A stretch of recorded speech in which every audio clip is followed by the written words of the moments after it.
Meu pai se recusou a me dar $2.000 para enterrar meu marido, o mesmo homem que gastou quase $900.000 com a faculdade da minha irmã, a casa dela e o casamento de conto de fadas. Quando liguei para ele, com a voz trêmula, implorando por ajuda para dar um enterro digno ao Daniel, ele fez uma longa pausa de 10 segundos. Então disse: a Madison merece mais do que você. Você nunca mereceu nada. Minha mãe permaneceu em silêncio do outro lado da linha. Naquele dia, saí da vida deles, convencido de que seria a última vez que ouviria falar deles. Um ano depois, meu telefone tocou. Madison estava soluçando do outro lado da linha. A Receita Federal está investigando a mamãe e o papai. Eles podem ir para a prisão. Só você pode salvá-los. E percebi que, durante 25 anos, eu não era filha inútil. Eu era a única que detinha as provas. Meu nome é Gabriele, tenho 42 anos. Esta é a história de como passei de bode expiatório à pessoa que detém o destino da minha família em minhas mãos. Se você está assistindo a este vídeo, inscreva-se no canal e me diga de onde você está assistindo. Crescendo na casa dos Whitmore, aprendi desde cedo que o amor tem um preço. E o meu sempre foi reduzido a zero. Minha irmã Madison era a princesa. Era assim que meus pais a chamavam, sem ironia, sem hesitação. Ela tinha aquele tipo de beleza que fazia estranhos pararem para elogiar os genes da minha mãe. Cabelo loiro, olhos verdes, um sorriso capaz de convencer até o professor mais severo a dar mais tempo para a lição de casa. Eu era pessoa confiável, o que soa como um elogio até você perceber que é um código para aquela com quem não precisamos nos preocupar. Os números contam a história melhor do que os sentimentos jamais poderiam. A educação de Madison na USC custou aos meus pais $287.000 entre 2005 e 2009. 4 anos de universidade particular, mensalidades da fraternidade, viagens de férias de primavera para Cabo e uma festa de formatura que rivalizou com alguns casamentos. Lembro-me de estar sentada na plateia durante a cerimônia de formatura dela, vendo meu pai radiante como se tivesse ganhado na loteria. Minha educação me custou 11 anos de pagamento de dívidas. Peguei emprestado $34.000 para uma faculdade comunitária e uma universidade estadual, e paguei de volta com juros de 6% enquanto comia miojo 3 noites por semana. Ninguém compareceu à minha formatura. Meus pais tinham um torneio de golfe naquele fim de semana, e Madison estava exausta depois de um dia no spa. Quando Madison completou 18 anos, meu pai lhe entregou as chaves de um BMW Série 3 novinho em folha, $42.000 em engenharia alemã, embrulhado em um laço vermelho. Lembro-me dela gritando na entrada da garagem enquanto eu ficava observando. Eu dirigia um Honda Civic de 1998 que havia comprado por $3.000 com o dinheiro que economizei trabalhando em um supermercado desde os 16 anos. O ar-condicionado não funcionava há 2 anos. Por muito tempo, achei que a culpa era minha. Eu não era bonita o suficiente. Não era charmosa o suficiente. Não tinha aquela qualidade invisível que Madison possuía e que a tornava digna de adoração. Eu não culpo mais a Madison. Ela apenas aceitou o que lhe foi dado. Eu me culpo por ter passado 25 anos acreditando que não merecia absolutamente nada. O padrão se repetiu em cada etapa importante, mas nada o tornou mais claro do que nossos casamentos. Madison se casou em outubro de 2018 em um resort em Sedona.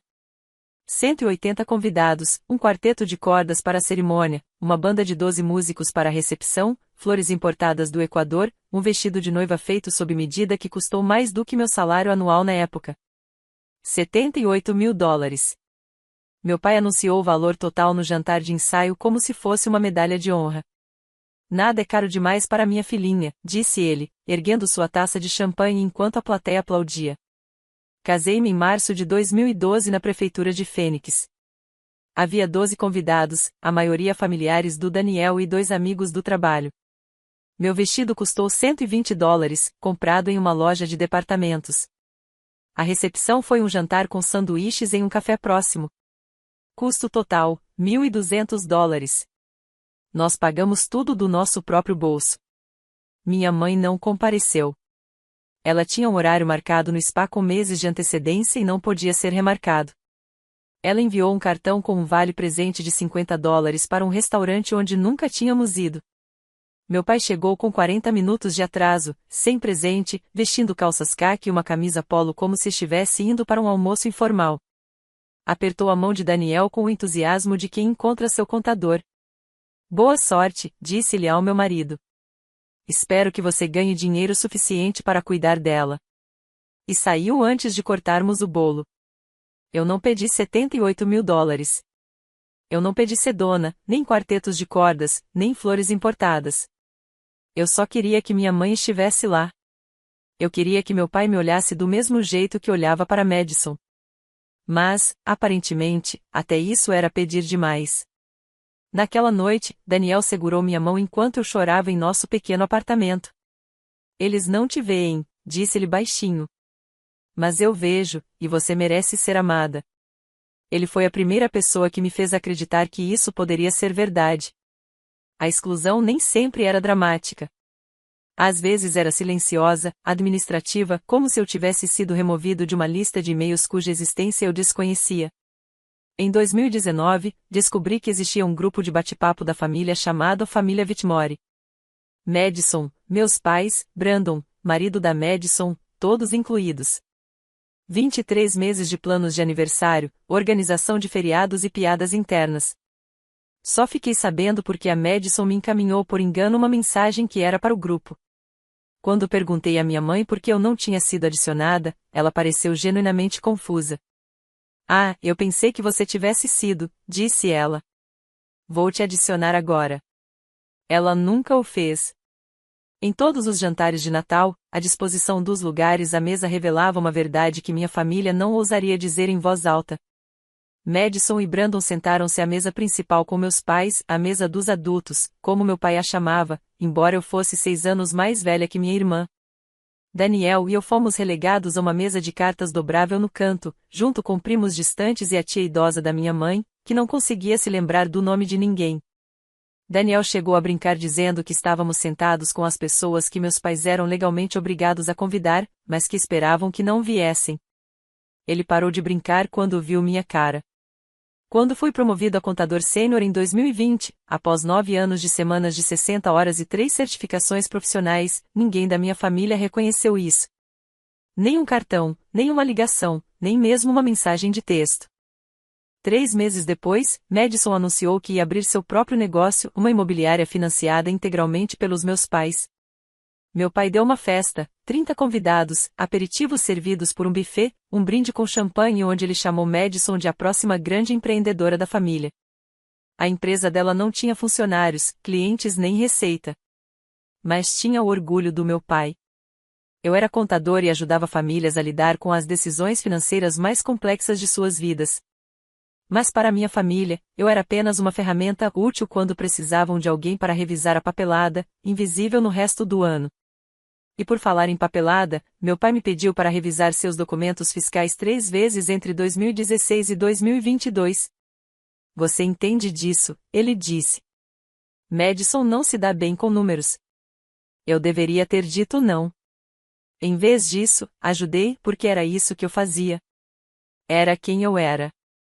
Naquela época, eu não sabia que aqueles documentos se tornariam os arquivos mais importantes que eu jamais teria em mãos. Daniel Simons não era o tipo de homem que fazia grandes gestos. Ele não comprava joias caras nem planejava férias surpresa.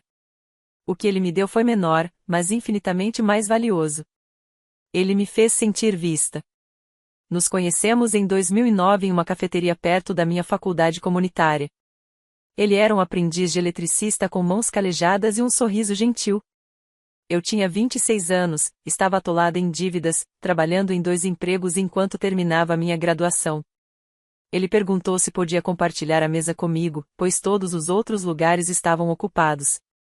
4 horas depois, ainda estávamos conversando. Daniel ganhava 68 mil dólares por ano como eletricista industrial. Nem rico, nem pobre o suficiente para pagar as contas, tirar férias uma vez por ano e guardar um pouco para a aposentadoria.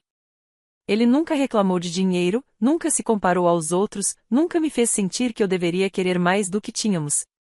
Você não precisa que eles te vejam, ele me disse certa vez depois de um dia de ação de graças particularmente doloroso, em que meu pai passou o jantar inteiro elogiando a perspicácia comercial de Madison. Você já sabe quem você é. A cegueira deles é uma perda para eles, não para você. Ele acordava todas as manhãs às 5 para fazer café antes de eu me levantar para trabalhar. Deixava bilhetinhos na minha lancheira. Me perguntava todas as noites: você precisa conversar sobre alguma coisa? Não porque fosse obrigado, mas porque queria saber. O Natal de 2021 foi o último feriado que passamos com a minha família. Meu pai fez um comentário sobre o trabalho do Daniel, algo desdenhoso sobre trabalho braçal e carreiras de verdade. Daniel pousou o garfo e olhou meu pai diretamente nos olhos. Minha esposa tem um nome, disse-lhe calmamente. É Gabriele, e ela é a pessoa mais trabalhadora que conheço. Eu agradeceria se você falasse conosco com respeito. Meu pai nos mandou embora. E nós fomos. Em 14 de março de 2024, Daniel mencionou que sentia o peito apertado. Provavelmente só estresse por causa do trabalho, disse ele. Amanhã estarei bem. Em 15 de março de 2024, recebi um telefonema do Hospital Geral de Fênix. Ele não chegou a sair da ambulância. A funerária me entregou uma pasta com os custos discriminados, impressos em colunas organizadas, serviço básico de cremação, urna simples, aluguel da sala de velório, certidões de óbito, taxas de transporte, $7.200. Eu tinha $5.200 em economias. O seguro de vida do Daniel, aquele pequeno que a empresa dele fornecia, levaria de 6 a 8 semanas para ser processado. A funerária precisava do pagamento em 10 dias. Eu precisava de $2.000. Apenas $2.000. Fiquei sentada no carro em frente à casa dos meus pais por 20 minutos antes de conseguir discar o número. Minhas mãos tremiam. Daniel estava fora havia 3 dias. Eu não tinha dormido. Não tinha comido nada além dos biscoitos que um vizinho trouxe. Eu estava movida pela tristeza e pelo desespero. Meu pai atendeu ao quarto toque. Pai, eu disse, e minha voz falhou nessa única sílaba. O Daniel faleceu. Preciso de ajuda. Preciso pegar emprestado $2.000 para as despesas do funeral. Eu te pago de volta em 6 meses. Prometo. Silêncio. 10 segundos. Eu os contei. Então, Madison acabou de comprar móveis novos para a sala de estar. Sua mãe e eu precisamos guardar nossas economias por enquanto. Senti algo dentro de mim ficar imóvel. Muito, muito imóvel. Além disso, continuou ele, Madison sempre foi ela merece nossa ajuda mais do que você. Você nunca mereceu nada do que lhe demos, Gabriele. Você sabe disso. Minha mãe não disse nada. Eu conseguia ouvir sua respiração na outra extensão da linha. Eu entendo, ouvi-me dizer. As palavras saíram sem vida, sem expressão, como se algo tivesse sido cortado dentro de mim e ainda não tivesse percebido que deveria sangrar. Eu desliguei. Vendi a caminhonete do Daniel, aquela que ele ainda estava pagando, por $3.000. Peguei o resto emprestado de uma colega de trabalho que se recusou a me devolver o dinheiro. Enterrei meu marido sem a minha família. E percebi, sentado sozinho naquela sala memorial com 12 pessoas que realmente se importavam se eu estava vivo ou morto, que eu não tinha perdido $2.000. Eu havia perdido a última ilusão que tinha de que minha família teria espaço para mim. Foi naquele dia que parei de esperar que eles reconhecessem meu valor. Foi naquele dia que fui embora. Cortar relações com a família parece dramático até você perceber como é simples na realidade. Você simplesmente para. Para de ligar. Para de mandar mensagens. Para de aparecer. Para de ter esperança. O primeiro mês foi o mais difícil. Cada vez que meu telefone vibrava, uma parte desesperada de mim esperava que fosse minha mãe ligando para pedir desculpas. Mas nunca era. Quando o nome dela aparecia, as mensagens eram variações do mesmo tema: onde você está? Seu pai está perguntando por você. O aniversário da Madison é no mês que vem. Você vem, né? Não respondi a nenhum deles. Por fim, bloqueei os números completamente. Eu me dediquei totalmente ao trabalho. A Morrison & Blake, a empresa de contabilidade onde passei 12 anos construindo minha carreira, tornou-se meu refúgio. A temporada de impostos de 2024 foi brutal. Lidei com 47 declarações complexas, incluindo 3 casos de espólio e 2 defesas contra auditorias da Receita Federal. Meu supervisor me considerou indispensável. Meus clientes enviaram cartas de agradecimento. Pela primeira vez na vida, permiti-me sentir orgulho sem imediatamente condicionar esse sentimento à desaprovação de alguém. Entrei para um grupo de apoio para viúvas em um centro comunitário perto do meu apartamento. 8 mulheres se reuniam todas as terças-feiras à noite para conversar sobre luto e reconstrução. Eles me ensinaram uma palavra que eu nunca tinha realmente entendido antes: limites. Os limites não eram muros. Não eram punições. Eram simplesmente as linhas que você traça para proteger o que resta de si mesmo quando outras pessoas já tiraram demais. Certa noite, em janeiro de 2025, eu estava arrumando meu escritório em casa, algo que eu vim evitando desde a morte de Daniel. Atrás de uma pilha de guias fiscais antigos, encontrei uma pasta de papel pardo etiquetada como documentos fiscais da família Whitmore de 2016 a 2022. Os documentos do meu pai. Daquelas vezes em que ele me pediu para dar uma olhada nas coisas. Quase joguei tudo fora. Algo me impediu, uma sensação que não consigo nomear, um instinto que sussurrava que essas páginas poderiam importar algum dia. Coloquei a pasta no meu arquivo e fechei a gaveta. 11 meses de silêncio. 11 meses de paz. Eu devia ter imaginado que não ia durar. 2 de março de 2025, 21h47. Eu estava lendo na cama quando meu celular vibrou com um número desconhecido. DDD do Arizona. Quase deixei cair na caixa postal. Os telemarketing têm sido implacáveis ultimamente. Mas algo me fez atender. Gabi. A voz estava rouca, áspera, como se alguém tivesse chorado por horas. Eu a reconheci imediatamente. Só não queria. Quem é essa pessoa? É a Madison. Por favor, não desligue. Considerei a possibilidade. Meu dedo pairou sobre o botão vermelho, mas a curiosidade venceu o instinto de autopreservação. Eu não tenho irmã, eu disse. Eu sei. Eu sei que você está com raiva. Eu mereço isso. Ela respirou fundo, tremendo. Mas preciso te contar uma coisa. A Receita Federal está investigando a mamãe e o papai. Endireitei-me na cadeira. O quê? Divisão de Investigação Criminal. Eles estão investigando o dinheiro que mamãe e papai me deram ao longo dos anos, a casa, os empréstimos comerciais, tudo. Estão dizendo que pode ser fraude fiscal. Papai pode ir para a prisão, Gabi. Ir mesmo para a prisão. As palavras pairavam no ar. Prisão. Meu pai de 78 anos, vestindo um macacão laranja. Tentei sentir algo, satisfação, talvez, ou uma sensação de vitória. Tudo o que senti foi cansaço. E como isso me envolve? Papai disse, a voz de Madison baixou. Ele disse, você tem documentos de quando você o ajudava com os impostos. Ele disse, você pode ter cópias de algumas coisas. Lembrei-me da pasta de papel pardo no meu arquivo, aquela que quase joguei fora 2 meses atrás. Que tipo de documentos? Não sei, um e-mail, talvez. Algo sobre como estruturar os pagamentos. Gabi, por favor. Eu sei que não mereço sua ajuda. Sei que tenho sido uma irmã terrível, mas eles são nossos pais, e você é a única que talvez possa resolver isso. Fiquei em silêncio por um longo momento. Vou pensar nisso, disse finalmente. Então desliguei o telefone e fui até meu arquivo. Eu não tinha apenas um e-mail.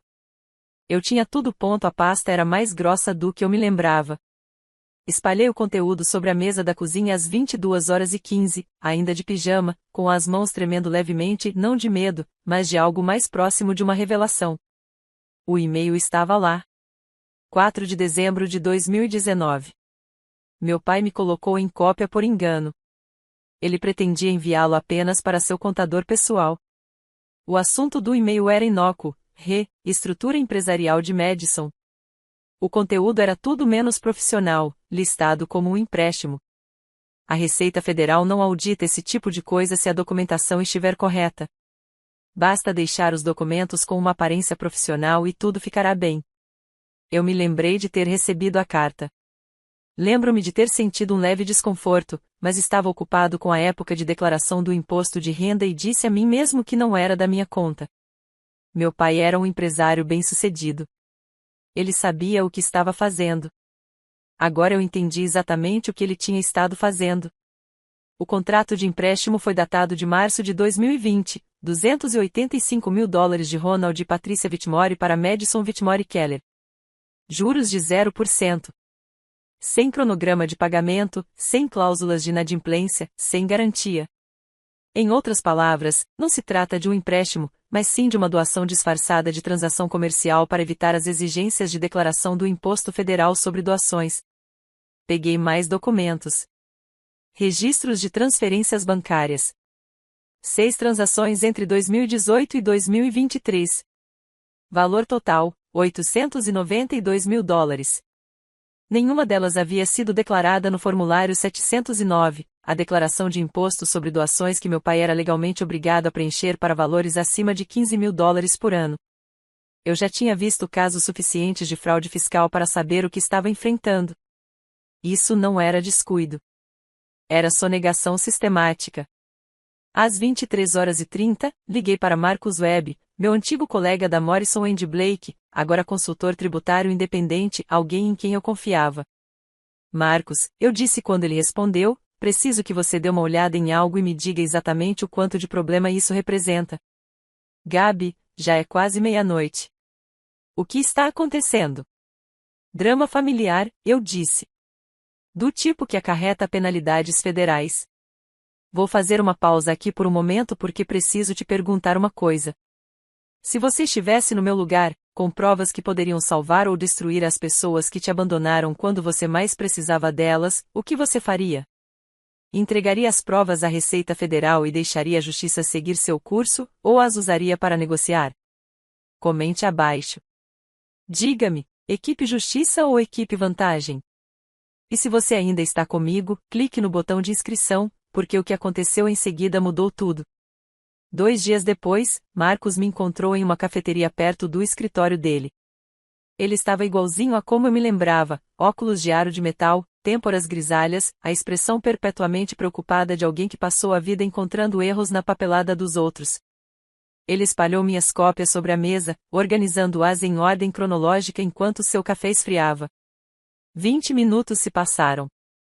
Ele não disse nada. Observei suas sobrancelhas se erguerem cada vez mais a cada documento. Por fim, ele tirou os óculos e esfregou os olhos. Gabi, disse-lhe baixinho. Isto é mal. Muito mal. Quão ruim. Seu pai declarou transferências de doações abaixo do valor real em aproximadamente $612 mil ao longo de 5 anos. A Receita Federal pode cobrar impostos atrasados sobre os valores não declarados, que provavelmente giram em torno de $312 mil, dependendo das alíquotas aplicáveis em cada ano. Além disso, há a multa por fraude, 75% do imposto não pago. Outros $234 mil, aproximadamente, mais juros. Estamos falando de um total de mais de $600 mil. Soltei um suspiro. E o e-mail? Marcus bateu na impressão com um dedo. É isso que muda tudo. Sem isso, seu pai poderia alegar que foi um descuido, um engano. Com isso, ele balançou a cabeça. Isso demonstra intenção. Isso demonstra que ele sabia o que estava fazendo e estruturou as transações deliberadamente para sonegar impostos. Isso não é mais uma questão civil. É potencial fraude criminal. De 3 a 5 anos de prisão federal. Jesus. Sim. Marcus olhou para mim por cima dos óculos. A questão é, o que você vai fazer com essa informação? Encarei os documentos, provas que poderiam destruir meu pai. Uma vindicação por 25 anos ouvindo que eu não valia nada. Eu não quero vingança, disse lentamente. Eu quero ser vista. Quero que eles reconheçam publicamente o que fizeram. Marcus assentiu com a cabeça. Então você tem poder de barganha, provavelmente mais do que jamais teve na vida. Ele tinha razão. Mas ter poder e saber como usá-lo são duas coisas muito diferentes. Descobri sobre a festa por acaso. 3 dias depois de me encontrar com Marcos, entrei numa conta antiga do Facebook que não usava há meses. Eu a tinha criado anos atrás para manter contato com amigos da faculdade, mas na maior parte do tempo tinha me esquecido da sua existência. Quando o feed carregou, a primeira publicação que vi foi da minha mãe: junte-se a nós para celebrar 45 anos de casamento. Ronald e Patrícia Whitmore convidam você para uma noite de amor, família e legado. 15 de março, 18 horas, Scottsdale Country Club, salão de festas. A imagem em anexo mostrava meus pais em uma foto de noivado de 1980 sobreposta a um elegante convite. 127 pessoas já haviam confirmado presença. Os comentários estavam repletos de parabéns e emojis de coração. Analisei os detalhes: banda de jazz ao vivo, jantar de 4 pratos, coquetéis personalizados. Um fotógrafo da revista Scottsdale Living cobriria o evento para a sessão a famílias notáveis. Meus pais estavam dando uma festa que provavelmente custou mais do que todo o funeral de Daniel. Verifiquei a lista de convidados: Madison, Brandon, primos de quem mal me lembrava, sócios, amigos do golfe, amigos do clube de campo. Meu nome não estava lá. Claro que não. Encarei a data no convite: 15 de março. 1 ano, naquele mesmo dia, desde que Daniel morreu. 1 ano desde que implorei ao meu pai por ajuda e ouvi dele que eu não merecia nada. O universo tem um senso de humor sombrio. Refleti sobre as palavras de Marcos: você tem poder de barganha. Pensei nos documentos que estavam no meu arquivo. Pensei no meu pai parado naquele salão de baile, rodeado por todos aqueles que ele queria impressionar, celebrando seu legado de família e amor, um legado construído sobre mentiras, exclusão e $892.000 escondidos da Receita Federal. E de repente, eu soube exatamente o que ia fazer. Não vingança. Algo melhor: acerto de contas. Meu pai me ligou no dia 8 de março, a primeira vez em quase 1 ano. Deixei tocar 4 vezes antes de atender. Fiz ele esperar. Gabriele. Sua voz era exatamente como eu me lembrava, aquela mistura peculiar de autoridade e irritação, como se eu fosse uma funcionária que tivesse perdido um prazo. Precisamos conversar sobre esses documentos. Desculpe. Quem é? Não brinque comigo. Madison te contou sobre a situação com a Receita Federal. Preciso que esses documentos sejam enviados ao meu advogado imediatamente. Seu advogado? Mantive minha voz neutra. Aquele que te ajudou a estruturar aqueles empréstimos que na verdade não eram empréstimos? Silêncio. Escute com atenção, disse meu pai, endurecendo o tom de voz. Isto é um assunto de família. Tudo que você pensa que tem pertence à família. Você vai entregar e nós esqueceremos toda essa situação desagradável. Sensação desagradável. Repeti a palavra lentamente, sentindo sua inadequação. Você quer dizer como me dizerem que não mereço ajuda quando meu marido está morto? Esse tipo de sensação desagradável? Isso não tem nada a ver com isso. Tem tudo a ver com isso. Minha voz não se elevou. Pelo contrário, ficou mais baixa, mais calma. Você passou 25 anos deixando claro que eu não valia nada para você. Gastou $892.000 com a Madison enquanto me dizia que eu não merecia nada. E agora você precisa de mim? Se você enviar qualquer coisa para a Receita Federal, vou contar para todo mundo que você é uma criança vingativa e ingrata. Vou processá-lo por roubo de documentos confidenciais. Tenho advogados. Você tem advogados? Repeti. E eu tenho um e-mail onde você instruiu explicitamente seu contador a preencher documentos falsos. Um e-mail que você me enviou por engano em cópia. A Divisão de Investigações Criminais da Receita Federal provavelmente acharia isso muito interessante. Mais silêncio. Desta vez, mais longo. O que você quer? A arrogância estava se desfazendo. Eu conseguia ouvir o medo por baixo. Eu te aviso, eu disse, e desliguei. Pela primeira vez na minha vida, meu pai não teve a última palavra. 2 dias depois, minha mãe ligou. Abordagem diferente, mesmo objetivo. Querida, disse ela com a voz trêmula. Não consegui distinguir se era genuíno ou ensaiado. Esperei 37 anos para ouvir minha mãe me chamar de querida. Agora, soava vazio, mais um artifício do que um termo carinhoso. Você está ligando para se desculpar? Perguntei, ou para pedir documentos? Uma pausa. Ambos? Quero ambos. Ao menos ela foi honesta. Eu sei que cometemos erros, continuou ela. Eu sei que a família foi injusta com você às vezes, mas seu pai está sob muita pressão agora. A saúde dele não é mais a mesma. Se ele for preso. Você sabia? Interrompi. Sobre a fraude fiscal? Silêncio. Preciso de uma resposta, mãe. Você sabia que ele estava escondendo dinheiro através dos empréstimos comerciais falsos da Madison? Eu confiei no seu pai para cuidar das finanças. Não fiz perguntas. Você não fez perguntas quando ele gastou 900 mil dólares com a Madison e nada comigo. Mantive a voz firme. Você não disse nada quando ele me disse que eu não merecia ajuda para enterrar meu marido. Você nunca disse nada. Gabi, por favor. Seu silêncio não era neutro, mãe. Era uma escolha. Cada vez que você permanecia em silêncio enquanto ele me tratava como se eu não fosse nada, você estava concordando com ele. Agora eu conseguia ouvi-la chorar, lágrimas verdadeiras ou lágrimas estratégicas.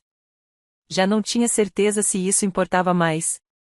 Ele vai alterar o testamento, disse ela de repente. Seu pai disse que se você entregar esses documentos à Receita Federal, ele vai garantir que você não receba um centavo. Eu ri. Ri de verdade. Mãe, eu não estou no testamento do papai desde 2018. Eu vi os documentos quando ele me pediu para revisar os papéis do inventário dele, 5 anos atrás. Tudo vai para Madison. Sempre foi assim. O choro cessou. Eu não sabia disso, ela sussurrou. Não, eu disse. Você não perguntou. Madison apareceu no meu apartamento no dia 12 de março. Sem aviso prévio, apenas uma batida na porta às 19 horas e o rosto dela no meu olho mágico, pálida e abatida, não se parecendo em nada com a menina dourada de que eu me lembrava. Abri a porta, mas não a convidei a entrar. Você deveria ter ligado. Você teria dito não. Ela tinha razão quanto a isso. Podemos conversar, por favor? Dei um passo para o lado. Ela entrou na minha sala de estar e olhou em volta como se estivesse tentando memorizar os detalhes, os móveis modestos, as fotos de Daniel na estante, a completa ausência de fotos de família. Lugar agradável, disse ela. Não era. O que você quer, Madison? Ela se virou para mim. Eu não sabia o que papai estava fazendo com o dinheiro. Eu pensei que fossem apenas presentes porque ele me amava. Você já se perguntou por que eu nunca ganhei nenhum presente? Ela estremeceu. Pensei que você não precisasse deles. Era o que a mamãe e o papai sempre diziam. A Gabi é independente. A Gabi se vira sozinha. Você já parou para pensar se eu queria cuidar de mim mesma ou se simplesmente nunca me deram outra opção? Os olhos de Madison estavam marejados. Esperei que a compaixão surgisse em meu peito. Mas não surgiu. A imobiliária, eu disse. Você sabia que não era um negócio de verdade. Sabia que não tinha clientes, nem receita. De onde você achava que viria o dinheiro? Achei que era um investimento no meu futuro. Era um paraíso fiscal. Você era um veículo para esconder dinheiro da Receita Federal. Papai não te deu 900 mil dólares porque te ama, Madison. Ele te deu porque precisava de um lugar para colocar dinheiro que o governo não pudesse ver. Vi minhas palavras atingirem. Vi a menina prodígio perceber que seu pedestal era uma farsa. Isso não é verdade, ela sussurrou. Mas a certeza havia desaparecido de sua voz. Pergunte a si mesma, eu disse, se ele realmente a amava incondicionalmente, por que cada presente vinha acompanhado de papelada? Ela não tinha resposta. Deixei o silêncio se prolongar até que Madison o interrompeu. O que você vai fazer? Pensei nisso durante dias, imaginei vários cenários, consultei Marco sobre o que era legal, o que era ético, o que era simplesmente humano. Diga à mamãe e ao papai que eu tenho condições. Madison endireitou-se ligeiramente. Condições. 3 coisas. Levantei os dedos enquanto contava. Primeiro, um pedido público de desculpas na festa de aniversário, em 15 de março, diante de seus amigos, seus sócios, todos aqueles a quem eles passaram 45 anos tentando impressionar. Eles reconhecem como me trataram 25 anos de favoritismo, exclusão e crueldade em voz alta, em público. Gabi. Em segundo lugar, eles admitem que erraram ao me negar ajuda quando Daniel morreu, especificamente citando o nome dele. Eles dizem que lamentam ter me dito que eu não merecia ajuda. O rosto de Madison empalideceu. Eles nunca vão concordar com isso. Terceiro, $2.000 mais juros, 7% compostos ao longo de 12 meses. Total de $2.140. Isso não é nada. É troco para eles. Exatamente. Encarei-a nos olhos. Nunca foi uma questão de dinheiro, Madison. Era sobre me dizerem que eu não valia nada. Agora, trata-se de provarem que eu valia. E se eles fizerem tudo isso, eu não entrego os documentos à Receita Federal. Eu os guardo. Apólice de seguro. E cada um segue seu caminho. E se eles não fizerem? Peguei meu celular, abri meu calendário e mostrei a tela para ela. 17 de março, 10 horas.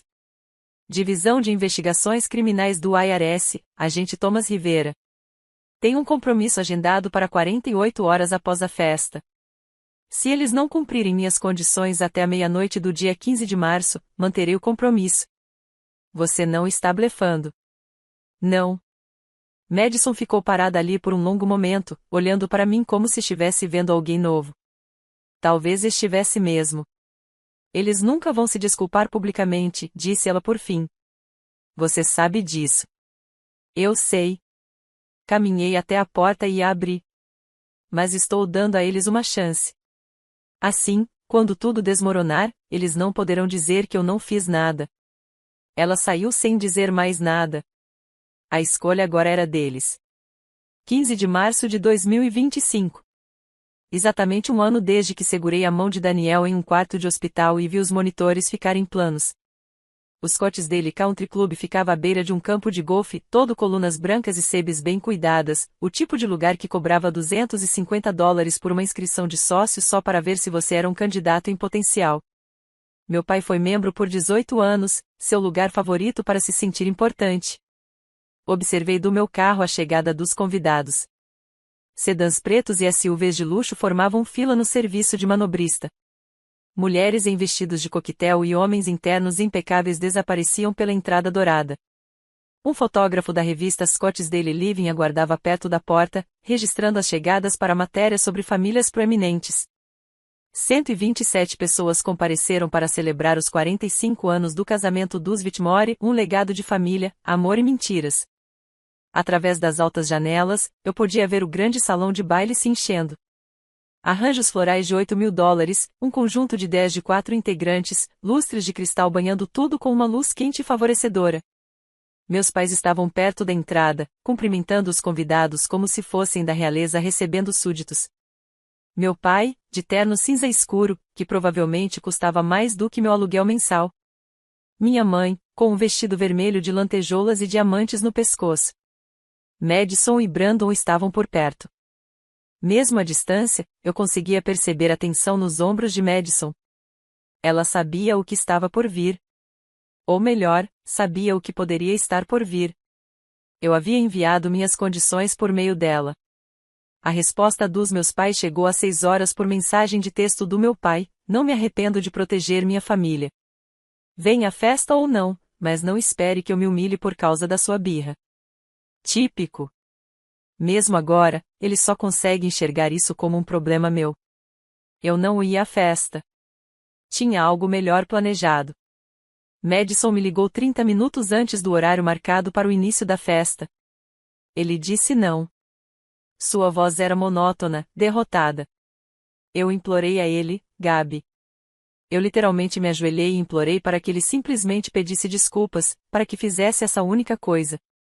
O que exatamente ele disse? Ele disse e ela respirou fundo, com a voz trêmula que se recusa a pedir desculpas àquela garota na frente dos amigos. Disse que você está tentando chantageá-lo e que não vai negociar com terroristas. Terroristas. 25 anos dando tudo e não pedindo nada em troca. E eu era um terrorista por querer reconhecimento. E a mamãe, ela chorou, disse que conversou com ele. Depois, ela foi arrumar o cabelo. Uma risada amarga. A mesma coisa que ela sempre faz, chora e depois desaparece. Sentei-me no carro e observei mais convidados chegando ao clube de campo. O reino do meu pai, a imagem cuidadosamente construída por ele de sucesso, respeitabilidade e valores familiares. Madison, quero que você entenda uma coisa. O que? Não estou fazendo isso por vingança. Se eu quisesse vingança, teria enviado esses documentos à Receita Federal assim que os encontrei. Dei a eles uma escolha real, responsabilização em troca de misericórdia.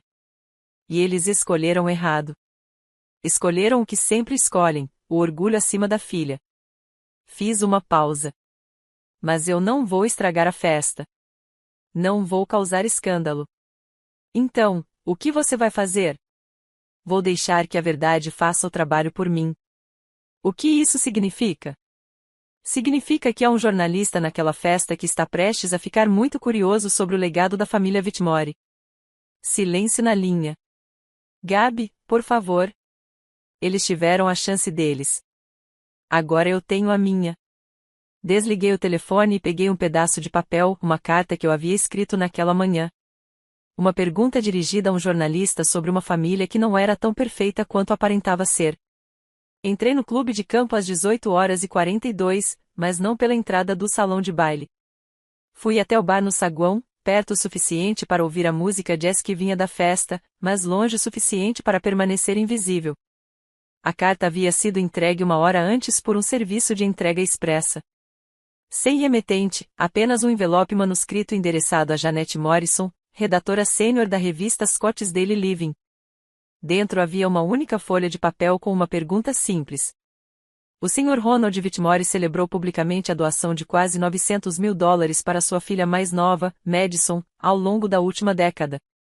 Sua filha mais velha, Gabrielle, não foi convidada para a celebração desta noite. Ela também não recebeu nenhuma ajuda financeira quando seu marido faleceu no ano passado. Poderia pedir ao Sr. Whitmore que explicasse essa discrepância? Para matérias sobre famílias proeminentes, os leitores podem se interessar em saber como os valores familiares se manifestam a portas fechadas. Eu não havia incluído nada sobre a Receita Federal, nada sobre fraude fiscal, nada que pudesse ser rastreado até atividades ilegais. Apenas uma pergunta. O instinto jornalístico faria o resto. Pedi uma taça de vinho e esperei. Às 19h15, observei através do arco enquanto Janet Morrison, cabelos loiros, terno impecável, crachá de imprensa visível, se aproximava do meu pai durante uma pausa na fila de cumprimentos. Ela estava sorridente, profissional e curiosa. Do lugar onde eu estava sentada, não conseguia ouvir a conversa, mas podia ver o rosto do meu pai. Primeiro, confusão, depois irritação e, por fim, algo que parecia quase medo. Janet fez outra pergunta. A voz do meu pai se elevou. Não consegui entender as palavras, mas o tom era evidente e defensivo, raivoso. As pessoas começaram a se virar. Dei um gole de vinho e observei meu pai fazer exatamente o que eu sabia que ele faria ao ser confrontado com a responsabilidade. Ele piorou a situação. Este foi o momento que esperei a vida inteira.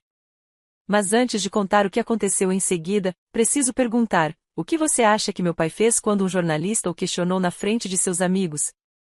Ele manteve a calma e desconversou como um homem inteligente faria? Ou fez exatamente o que os narcisistas sempre fazem quando sua imagem cuidadosamente construída é ameaçada? Comente a autodestruição se você acha que ele piorou a situação para si mesmo. E se você ainda está aqui, curta este vídeo porque o que ele disse em seguida foi ouvido por todos naquela sala. A voz do meu pai cortava a música jazz como uma faca. Isso não é da sua conta. Aterrissei minha taça de vinho e me aproximei do arco. Uma multidão havia se formado, talvez 20, 25 pessoas, reunidas em um semicírculo disperso ao redor do meu pai e do jornalista. Janet Morrison manteve sua posição. Sr. Whitmore, estou simplesmente fazendo uma pergunta factual. O senhor já celebrou publicamente sua generosidade para com sua filha, Madison. Por que sua outra filha, Gabriele, não foi incluída na celebração desta noite? Gabriele o rosto do meu pai ficou vermelho de um jeito alarmante. Ela é uma pessoa difícil. Ela é vingativa. Ela é... Então, você tem 2 filhas. É claro que tenho 2 filhas, mas apenas uma delas merece. Ele se conteve. Tarde demais. Merece o quê, Sr. Whitmore? O salão de baile ficou em silêncio. A banda de 10 parou de tocar. Cerca de 120 convidados permaneceram imóveis, com as bebidas a meio caminho dos lábios, assistindo ao patriarca da proeminente família se descontrolar em tempo real. Madison merece nosso apoio, disse meu pai, tentando se recompor. Ela sempre foi o tipo de filha que... Uma voz vinda da multidão. Reconheci David Miller, um dos sócios mais antigos do meu pai. E, por coincidência, também um dos meus clientes de impostos. Eu conheço a Gabriele. Ela cuidou dos impostos da minha empresa por 3 anos. Ela é uma das pessoas mais profissionais e íntegras com quem já trabalhei. O que exatamente você quer dizer com ela não merecer o seu apoio? Meu pai se virou na direção da voz. David, isso é um assunto de família. Você está em uma festa pública para celebrar sua família, interrompeu Janete, com cobertura da imprensa que você convidou. Se houver algum assunto familiar que afete a reportagem, o público tem o direito de saber. Observei a boca do meu pai abrir e fechar. Nenhuma palavra saiu. Alguém que estava perto do fundo levantou um celular e começou a gravar.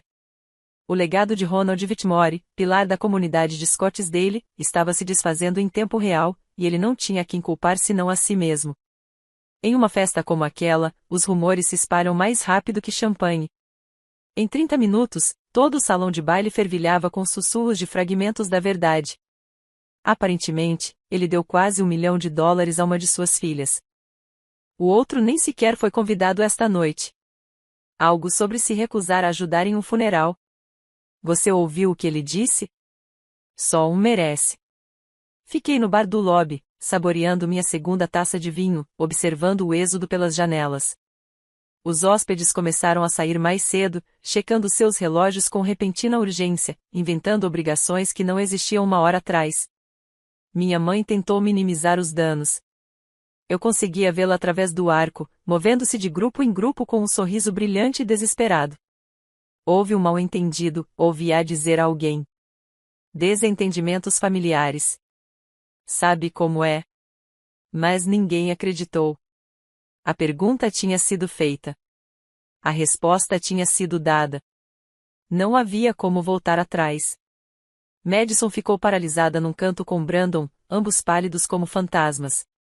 Ela olhou para cima uma vez em direção ao saguão, e nossos olhares se encontraram através do arco. Ergui levemente minha taça de vinho. Ela desviou o olhar. Janete Morrison ainda estava lá, ainda fazendo anotações, agora entrevistando outros convidados, obtendo citações, construindo uma história. Às 20h30, meu celular vibrou. Era uma mensagem de um número desconhecido. Gabriele, aqui é David Miller. Acabei de saber o que aconteceu. Eu não fazia ideia de que sua família a tratava dessa forma. Se precisar de alguma coisa, por favor, me ligue. E, só para constar, conheço seu pai há 20 anos e nunca o vi mostrar sua verdadeira face tão claramente. Você não fez nada de errado. Li a mensagem 2 vezes. Depois terminei meu vinho, deixei o dinheiro no bar e saí do Scottsdale Country Club. Atrás de mim, a festa ainda estava tecnicamente acontecendo, mas a comemoração já havia terminado. Meu pai construiu sua imagem ao longo de 45 anos. Bastaram 30 minutos para destruí-la. 17 de março, 10h01. Escritório do IRS em Phoenix, Divisão de Investigações Criminais. O prédio era exatamente tão deprimente quanto eu esperava, luzes fluorescentes, carpete cinza, um leve cheiro de burocracia e medo. Fiz o meu registro na recepção e esperei sentado numa cadeira de plástico até que um homem de meia idade, vestindo um terno padrão do governo, viesse me buscar. Senhorita Simons, sou o agente Thomas Rivera. Obrigado por ter vindo. Seu escritório era pequeno e abarrotado de caixas de arquivos. Uma foto emoldurada de duas crianças estava sobre sua mesa. Ele indicou uma cadeira e eu me sentei. Você disse ao telefone que possui documentos relacionados a uma investigação em andamento. Eu faço. Coloquei a pasta na mesa dele, cópias de tudo, o e-mail, os contratos de empréstimo, os comprovantes de transferência bancária, os formulários 709 incompletos. O agente Rivera passou 45 minutos revisando os materiais. Seu rosto não demonstrava nenhuma emoção. Ele fazia anotações em um bloco de notas amarelo com uma caligrafia tão caprichada que parecia uma fonte. Finalmente, ele olhou para cima. Esses documentos parecem mostrar um padrão de sonegação sistemática de impostos sobre doações ao longo de aproximadamente 5 anos. O e-mail de dezembro de 2019 é particularmente significativo. Ele demonstra uma clara intenção de enganar. Eu entendo. Se nossa investigação confirmar o que esses documentos sugerem, seu pai poderá enfrentar uma dívida tributária de cerca de US$ 300 mil, além de uma multa por fraude de aproximadamente 75%, mais os juros acumulados. A responsabilidade total poderá ultrapassar US$ 600 mil. E também poderá enfrentar acusações criminais, embora, dada a idade de seu pai e a ausência de antecedentes criminais, o Ministério Público Federal provavelmente optará por sanções civis em vez de um processo criminal. Mas essa decisão não cabe à minha divisão. Assenti com a cabeça. O que acontece agora? Estamos ampliando nossa auditoria. Seu pai será notificado em até 7 dias úteis. Ele fez uma pausa. Você entende que, uma vez que você enviar esses documentos, esse processo não poderá ser revertido? Eu entendo. E você ainda está disposto a prosseguir? Pensei em Daniel. No funeral que paguei sozinha. Em me dizerem que eu não merecia nada. Sim, eu disse. Sou eu. A carta da Receita Federal chegou à casa dos meus pais no dia 24 de março. Eu sei porque Madison me ligou 20 minutos depois que meu pai abriu. Eles estão ampliando a auditoria. Sua voz era oca. 6 anos de declarações de imposto de renda. Estão pedindo documentação para cada transferência para minha empresa. Eu te disse o que ia acontecer. Meu pai nunca ouvi assim. Ele jogou um abajur. Minha mãe se trancou no quarto. Ela fez uma pausa. O advogado dele ligou hoje de manhã e disse que a Receita Federal tem provas de declaração falsa intencional. Ele disse que não podem mais alegar que foi um engano. Ouvi sem responder. Não havia nada a dizer. O advogado disse que quem forneceu esses documentos à Receita Federal transformou uma auditoria civil em uma investigação de fraude. Ele disse que, sem aquele e-mail, eles poderiam ter conseguido um acordo para pagar apenas as multas.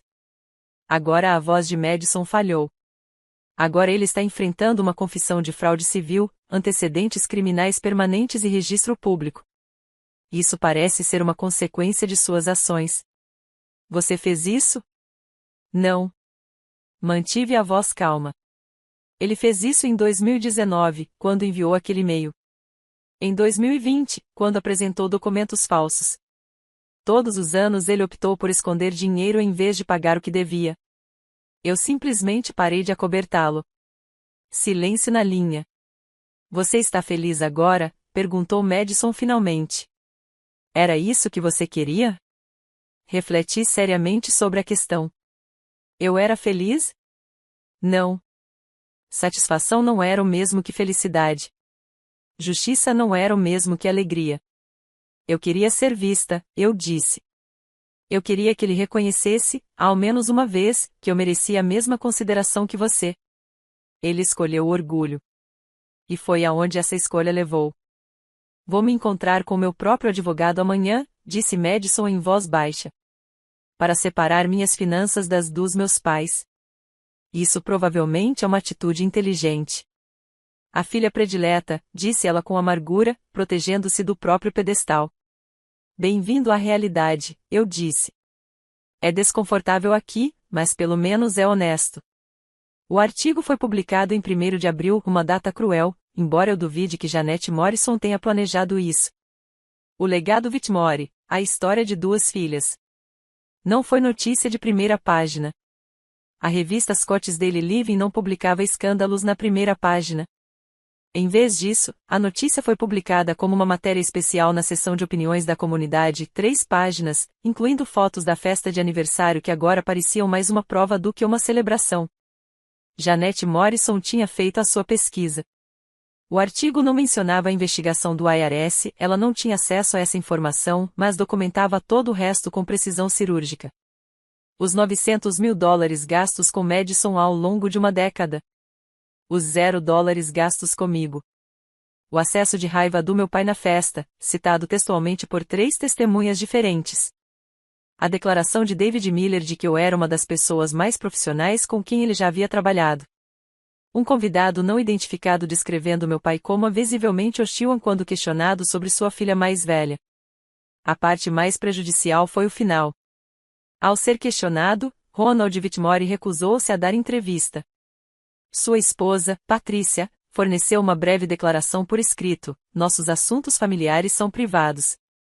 Nenhum dos dois respondeu às perguntas sobre o motivo pelo qual sua filha mais velha, uma respeitada profissional da área tributária na região de Phoenix, não foi convidada para a celebração nem mencionada nos discursos ou nas fotos da noite. As consequências foram imediatas. A filiação do meu pai ao Scottsdale Country Club foi colocada em revisão enquanto se aguardam esclarecimentos sobre certos assuntos. 3 sócios cancelaram almoços que haviam agendado. O nome Whitmore, antes sinônimo de sucesso e respeitabilidade, agora vinha acompanhado de ressalvas. Li o artigo no meu apartamento com uma xícara de café que já tinha esfriado horas antes. Não me senti triunfante. Não me senti vingada. Senti-me cansada, aliviada e, finalmente, compreendida. Não pelos meus pais. Por todos os outros. Às vezes, isso precisa ser suficiente. A Receita Federal divulgou suas conclusões preliminares em maio de 2025. Eu sei os números porque Madison me contou. Não éramos próximas. Talvez nunca sejamos, mas ela começou a ligar uma vez por semana, conversas breves, na maioria das vezes tentando entender uma infância que só agora ela conseguia enxergar com clareza. A avaliação foi brutal. Impostos sobre doações não declarados, $312 mil. Multa por fraude de 75%, $234 mil. Juros acumulados em 5 anos, $67 mil. Responsabilidade total, $613 mil. Meu pai teve que vender 2 carros de sua coleção de carros antigos, um Mustang de 1965 e um Corvette de 1970 que ele passou 15 anos restaurando. Valor total, $185 mil. Ele fez saques antecipados de 2 contas de aposentadoria, pagando multas adicionais além de tudo mais. A investigação criminal acabou sendo arquivada. O agente Rivera estava certo.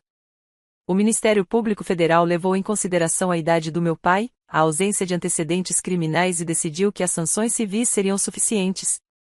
Mas a condenação por fraude civil tornou-se parte de seu registro permanente, um documento público. Qualquer pessoa que consultasse veria. Ronald Whitmore, empresário respeitado, membro de clube de campo, pilar da comunidade, havia admitido oficialmente ter fraudado o governo federal. Madison teve que refazer sua declaração de imposto de renda referente a 5 anos. Valor adicional devido, $47 mil. O negócio dela, a imobiliária que nunca havia dado lucro, foi dissolvido. O dinheiro que seus pais haviam repassado por meio dela foi reclassificado como doações tributáveis. Estou vendendo a casa, ela me disse durante uma de nossas ligações. Aquela que mamãe e papai me deram. Não consigo mais olhar para ela sem enxergar o que ela realmente era. Um paraíso fiscal disfarçado de casa dos sonhos. O que você vai fazer? Algo que eu deveria ter feito anos atrás. Descobrir quem eu sou quando não estou em cima de uma pilha de dinheiro alheio. Foi a primeira vez que Madison me pareceu alguém que eu poderia eventualmente perdoar. Meus pais lidaram com as consequências exatamente como eu esperava, mal. Meu pai mergulhou no silêncio e no ressentimento. Segundo Madison, ele passava a maior parte dos dias em seu escritório bebendo uísque e se recusando a falar sobre o ocorrido. Ele culpava todos, menos a si mesmo. A Receita Federal era corrupta. O jornalista era vingativo. Eu era mentalmente instável. responsabilidade era uma língua estrangeira que ele não tinha interesse em aprender. 3 semanas depois da decisão da Receita Federal se tornar pública, minha mãe me enviou uma carta. Escrita à mão, com 4 páginas. Gabi, não espero que você leia isto. Não o culparia se jogasse fora, mas preciso dizer o que deveria ter dito anos atrás. Desculpe. Sinto muito por ter ficado em silêncio quando seu pai a tratou injustamente. Sinto muito por ter escolhido o conforto dele em vez do seu bem-estar. Sinto muito pelo casamento que perdi. Sinto muito pelo funeral ao qual deveria ter comparecido. Sinto muito por 25 anos fingindo que a desigualdade era normal porque era mais fácil do que lutar. Eu não mereço seu perdão. Não estou pedindo por ele. Eu só precisava que você soubesse que agora vejo o que me recusei a ver antes. Meu silêncio foi cumplicidade. Minha inação foi uma escolha. Você merecia coisa melhor. Você merecia muito coisa melhor. Espero que você esteja bem. Espero que esteja feliz. Espero que um dia, se você quiser, possamos conversar. Não como mãe e filha, abandonei esse direito há muito tempo, mas como 2 pessoas que superaram uma situação difícil. Independentemente da sua decisão, eu te amo. Sempre amei, mesmo quando eu era fraco demais para demonstrar. Patrícia. Li a carta 3 vezes. Depois, guardei-a na gaveta da minha escrivaninha. Eu não estava pronta para responder. Talvez nunca estivesse. Mas, pela primeira vez, minha mãe disse as palavras que esperei a vida inteira para ouvir. Não foi o suficiente para resolver tudo, mas foi um começo. A ligação de David Miller aconteceu numa tarde de terça-feira, no final de maio. Gabriele, espero não estar interrompendo nada. De jeito nenhum, David. O que posso fazer por você? Na verdade, é o que eu posso fazer por você. Tenho pensado sobre o que aconteceu naquela festa, sobre o que você disse que sua família te fez passar, sobre o tipo de pessoa que precisa sobreviver a isso e ainda se tornar uma pessoa tão decente quanto você. Não sabia bem como responder. Agradeço. Minha filha Emily e eu tivemos nossos próprios problemas. Cometi muitos dos mesmos erros que seu pai cometeu, favorecer um filho em detrimento do outro, presumir que sucesso significava dar coisas em vez de dar tempo. Depois que vi o que aconteceu com sua família, liguei para ela pela primeira vez em 2 anos. Como foi? Ela chorou. Eu chorei. Vamos jantar juntas na semana que vem. Ele fez uma pausa. Você não apenas se defendeu, Gabriele. Você me lembrou do que realmente importa. Eu queria te agradecer. Senti as lágrimas ameaçando cair e pisquei para contê-las. Era a primeira vez que eu chorava desde o funeral de Daniel. Obrigado, David. Isso significa mais do que você imagina. Houve também outras mudanças. Marcus Webb me recomendou para uma vaga em uma empresa maior, a Collins & Associates, uma das principais empresas de contabilidade da região de Phoenix. Sou gerente sênior de impostos, especializado em planejamento sucessório e declarações de imposto de renda complexas.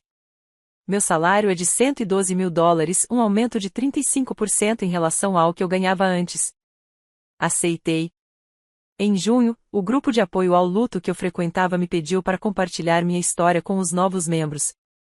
Não a parte dramática com a Receita Federal, mas sim a questão de estabelecer limites, me afastar, escolher a mim mesma pela primeira vez em 42 anos. 12 mulheres ouviram. 4 delas choraram. 3 delas disseram algo como eu precisava ouvir isso. Durante 25 anos, busquei validação em pessoas que não podiam me dar. Agora, eu a estava recebendo de pessoas que realmente podiam. 15 de março de 2026. 1 ano desde a festa. 2 anos desde a morte de Daniel. O cemitério estava silencioso sob a luz da manhã. O orvalho ainda se agarrava à grama. Um sabiá cantava em algum lugar entre as árvores perto do galpão de manutenção. Eu havia trazido crisântemos brancos, os favoritos de Daniel. Ele costumava comprá-los para mim em todos os aniversários, porque dizia que representavam verdade e lealdade. Somos nós, ele me dizia. Verdadeiros e leais. Coloquei as flores junto à sua lápide. Mármore cinza simples com palavras simples. Daniel James Simons. De 1980 a 2024. Amado marido. Você merece ser amado, ah. Eu mesma escolhi aquela inscrição, as últimas palavras que ele me disse e nas quais eu pude realmente acreditar. Ei, eu disse baixinho, sentando-me de pernas cruzadas na grama. Faz tempo. Contei tudo para ele, a investigação da Receita Federal, a festa, o artigo, meu novo emprego, os telefonemas semanais de Madison, a carta da minha mãe que eu ainda não tinha respondido. Você tinha razão, eu disse, em tudo. Você me disse que eu não precisava que eles me vissem. Você me disse que eu já sabia quem eu era. Só precisei de um tempo para acreditar nisso. Uma brisa agitava os crisântemos. Eu não fiz isso por vingança. Quero que você saiba disso. Fiz isso porque você me ensinou algo que eu nunca tinha aprendido antes. Que se proteger não é egoísmo. Que ir embora não é fraqueza. Que amar não significa aceitar a crueldade. Fiquei uma hora conversando sobre nada e sobre tudo, os detalhes banais do meu novo apartamento, os clientes do meu novo emprego, a coisa estranha e frágil que estava crescendo entre mim e minha irmã. Quando finalmente me levantei para ir embora, pressionei minha mão contra a lápide. Gostaria que você estivesse aqui para ver em quem me transformei, sussurrei. Mas talvez você já possa ver. O sabiá cantou novamente enquanto eu me afastava. Pela primeira vez em anos, eu não estava me afastando de algo. Eu estava caminhando em direção a algo. Escrevi um e-mail para minha mãe em julho, 4 meses depois de receber a carta dela. Foram necessárias 11 versões até que eu conseguisse encontrar as palavras certas. Mãe? Eu li sua carta. Li várias vezes. Agradeço por tê-la escrito. Agradeço por reconhecer o que aconteceu. Não estou pronto para perdoar. Isso pode nunca acontecer. Não posso prever o futuro.